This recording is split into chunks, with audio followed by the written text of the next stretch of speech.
We're bringing in former ICE Director Jason Hauser. Jason, it's good to see you again. Let's get your immediate take from our interview with the Missouri State Senator there, proposing the bill that would reward bounty hunters with $1,000 per deportation. Is this the right step? The idea that you can have local sort of community bounty hunters sort of like, sort of receive a cash rewards in federal law enforcement work and carry out sort of immigration enforcement at a local level through bounty hunting is absurd. The sort of the complexities of the system seem to be lost on the state senator that was just speaking with you. Sort of the idea of sort of this sort of like capture and detain by local sort of like, sort of like armed, individuals is ridiculous.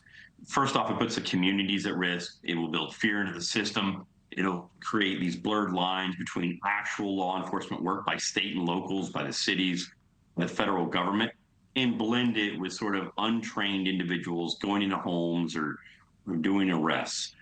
And additionally, the taxing burden that it would put on ICE, on real immigration enforcement, to sort of like oversee and manage and coordinate these sort of activities takes away from their ability to remove violent individuals that we want to take from our communities.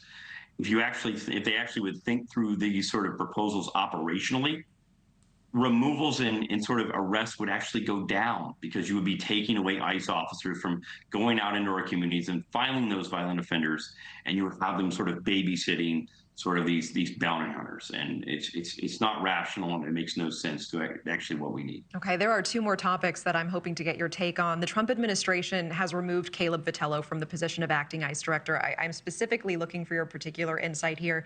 Do you agree with the move? Is there anything more behind it other than the president being frustrated with slowing numbers?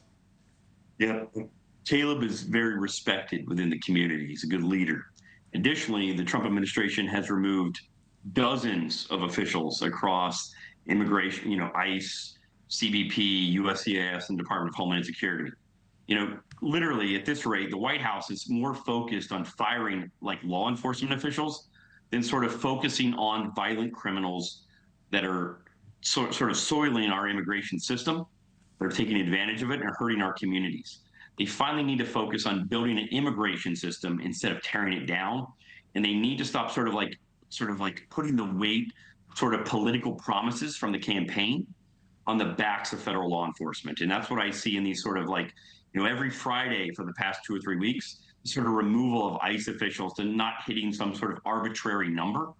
Maybe allow federal law enforcement to do their job with law enforcement discretion instead of bringing them into the political domain and sort of politicizing the process. And Jason, the State Department, meanwhile, designating 8 organizations, including Tren de Aragua and the Sinaloa cartel, as foreign terrorist organizations. We see Elon Musk tweeting out that this designation makes those groups eligible to be targeted by drone strikes.